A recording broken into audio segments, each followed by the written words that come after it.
Hi guys, welcome back to my channel. Welcome to another episode of this One Time During D&D. Well, I tell you about all of the dumb story plots that I create, or that I have been in, because I'm a little hectic of a person, and have problems. And then sometimes I throw in my friends, so that I don't feel so stupid by myself. This week's episode is about my paladin named Brenna in my friend's RuneScape campaign.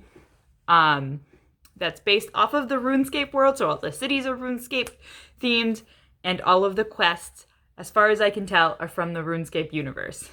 Which it works out really well, because most of us weren't that big into RuneScape, so it's not like we've got this big cheat code. There was only a couple that I knew were going to come up at some point, like the vampire one, which this story is about the vampire one. And I knew that was going to come up, but that was always my favorite quest in RuneScape, so I was waiting for it, and when it finally happened, I was like, holy grail. But anyway, so this is this universe. My character is a lawful good paladin of the god Saradomin. When she's not so much more now, but when I first built the character, she was very much one of those, all hail my god, have you heard the word of Saradomin? Have you experienced his love? It was very much pushy religion, and I was really thinking like a pushy Christian, because I thought that was pretty funny. So that's what I built her off of. Except for when we first started, I accidentally saw it called Saradomin, serotonin, and then that became a joke throughout the entire campaign, where Brenna didn't know how to say her own god's name. Like a genius. So that kind of became part of her character and kind of helped shape her as a idiot when it came to religion and stuff. I thought it was truly brilliant. It was 100% an accident, but then I kept getting made fun of for it, and I was I'm just gonna roll with this. So this story all happens at 3rd level. And at 3rd level we took an oath. The oath of paladins take their oath, and Brenna's oath was the oath of devotion, which means no lying. That's the big one. It's just very important to know that there is no lying. There's other things. I don't remember them 100% because I wasn't an oath of devotion very long, because I'd literally just taken this oath when all of this goes down, and you'll understand why I said I wasn't one for very long. But,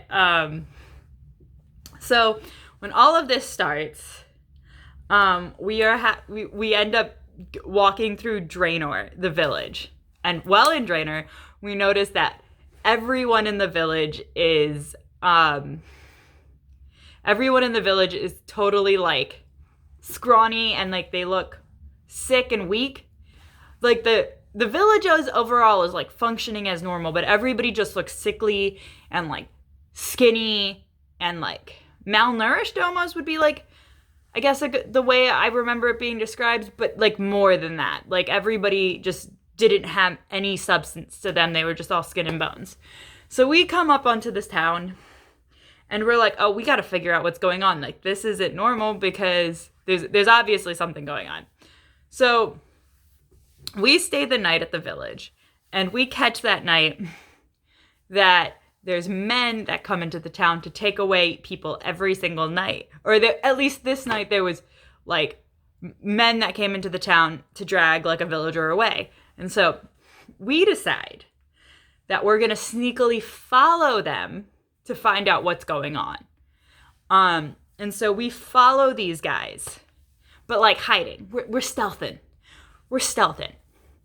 But I would like to point out I am a paladin with armor on, so not stealthing well. And my first few rolls, even with disadvantage, I was doing pretty good. I was staying nice and hidden. And then while we were following up this road, we were hidden in the trees, and we were following them up this road. I roll I think it was a 3 or something. So I get caught. And they were heading towards the bushes, or heading towards this tree line where I was, because they knew I was there. And And for some reason, I thought it was a good, like, I was just like, okay, I'm just going to walk out. I'm just going to, like, they know I'm here. There's no point in pretending. Because I think people ahead of us, like, some of us had gotten ahead. And they were, like, going to distract. But Brenna's like, oh, no, it's fine. I'll just come out. So she gets out. She comes out and she talks to them. And the guys are like, so why are you in the woods? Like, what? That's weird. And Brenna was like, oh, well, I'm just like a girl traveling by myself, and I like to travel at night, but it's not safe to travel on a road because I could be jumped by, bandits or whatever. And so I traveled in the forest because I thought that would be safer and I could keep better cover and people wouldn't see me and try to hurt me. After all, I'm just a sad, lonely girl. That was a big lie. That was 100% all a lie. And like I said, she has the oath of devotion, where one of the tenets is to not lie, because your word is your oath. So she broke her oath there. Apparently, as far as Brenner could tell, they brought the story, though. They were like, that's cool. Well, if you want, you can travel with us.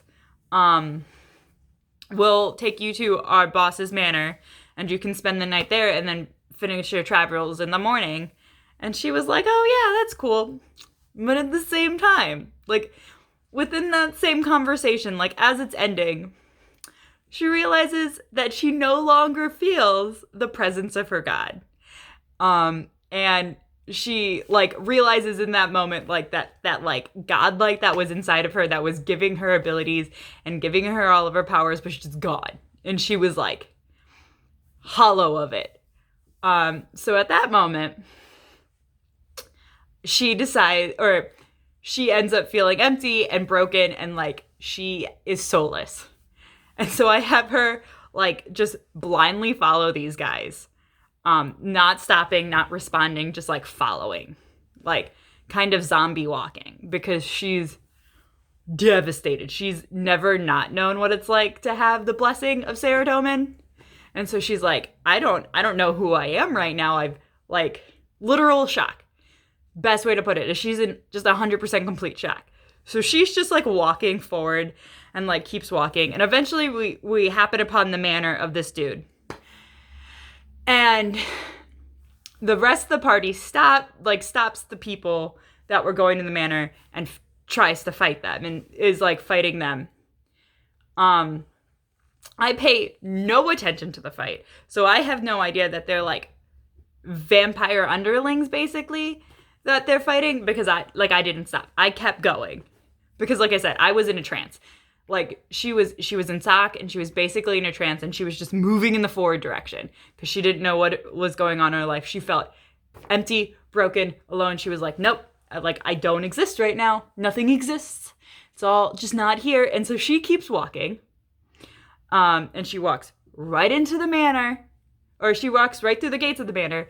She walks past the gates, up to the front door, and into the front door.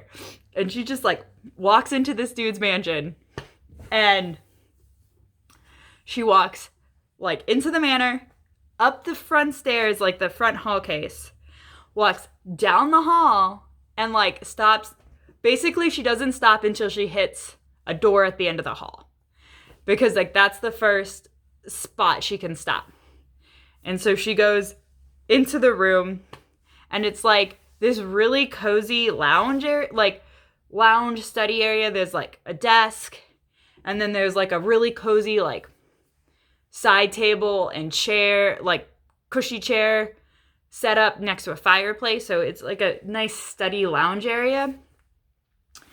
And I don't know why I did this, but she's just, like, she walks up to the side table next to the fireplace, and there's a goblet with some substance in it. She sniffs it, doesn't smell like blood, so she drinks it. It's blood red, but it doesn't smell like, so she just drinks it. I don't know where I was going with this, but she just drinks it. I was like, I don't know, okay, she drinks it. And so she drinks this. It was, as far as I could tell, wine. Like, that's the description I was giving. It tastes like a really nice wine. And I was like, okay, that's cool. And then from behind her, this dude walks in, this fancy looking dude, and he says something to her, and she literally at that point has an emotional breakdown. She just like falls on the ground in front of him and just emotional breakdown, and she's like, I've been abandoned by my God. Doesn't matter that she was the reason she was abandoned by her God. And she was like an oath breaker at this point. So she's like, I've been abandoned by my God. Like, I don't even know who I am as a person anymore. I'm just like, I feel alone and empty inside. And so he basically fills her glass of wine and fills his own glass with wine, and starts comforting her and being like, what kind of God just abandons you when, because you make one mistake? Because she was like, I betrayed my God. She was like, I lied and now he's gone. He doesn't love me. I fucked up real bad. And he's like, well, he sounds pretty shitty. He just abandoned you because you lied once? That sounds like a pretty shitty God. And she was like, I just don't. He's like, maybe you should live without him. She's like, but I've never lived a life without God. Like, faith is all I've ever known because she grew up in the church. She was born and raised in the church. She grew up in there. She was like, faith is all I've ever known. I've never known anything outside of it. And he's like, well, it sounds like you're finally free. And she's like, I don't understand. And he's like, faith? Who says faith on chains? And basically is trying to convince her that God is, like, having faith and believing in God is, like, horrible and worthless. And, like, not having faith in a God and only having faith in yourself is freedom. So Brenna's, like, really broken right now, doesn't have a God, and she's basically being fed this information. And she's like, maybe he's right. Maybe I'm wrong. Maybe, like, living without faith is best. And so she's, like, listening to him and, like, is in such an emotionally broken state. She's kind of, like, believing what he says. Doesn't know who this guy is. Like, and she's not in, like, the mental state to, like, be able to think about it, be like, this is the manner we were going through, so this is probably the guy we were looking for. No, she's, like, brain fried. And so just listening to this guy talk. And he's like, I can show you something. Like, I want to show you something, to show you that, like, what freedom looks like. And she's like, okay, and then follows him to the courtyard. And on to the way to the courtyard, he's, like, talking to her, and he goes, I know why you're here. I know you're here to kill the vampire that lives in this manor. And on the way to the courtyard, she's like, what vampire? Vampires don't exist. I thought they were myths. She was like, I didn't think they were real. I thought they were all fake. Or it was all just stories. And he goes, well, then you don't know your history very well. They're very much a real existence. And she was like, no, I'm only here because I just wanted to find out what's going on in the village. Like, why are these villagers disappearing? Why does everyone look sickly? And then, so we get to the courtyard and he goes, well, I'm the vampire. I'm the one that's been doing everything. And she's like, I thought you said I could experience faith. Or she's like, wait, no, she says, wait, you're the one that hurt everybody. You've been hurting these innocent people. And then he goes, what did I tell you earlier? That I'd use, that my freedom, in order to be free, I had to survive. And she was like, oh, well, that's not what I wanted to hear. Like, I did not want to be killing innocent people to get my freedom. And so he walks to the courtyard of the back, spills some blood, does something, and he's like, if you follow me, I can show you what's freedom like, but it's your choice. It's all your choice. Because he wanted to make it very clear, this is freedom, and, like, I'm freedom.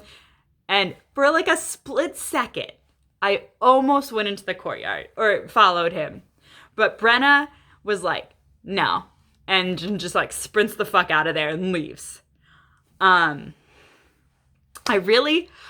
as a player, really wanted to follow him. I was like, oh my god, that would, like, that's everything I want, is just to follow him down into that, to wherever he's leading me.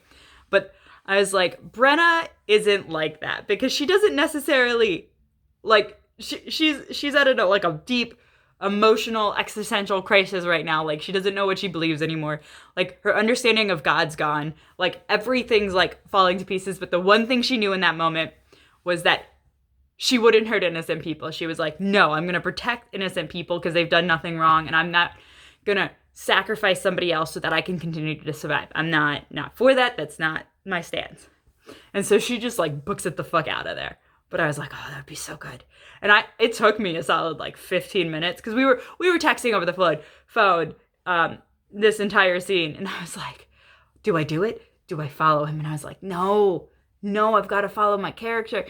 Because usually, and it was funny because usually I'll like be pretty chaotic about it and do whatever like I think is the best or the most interesting plot line.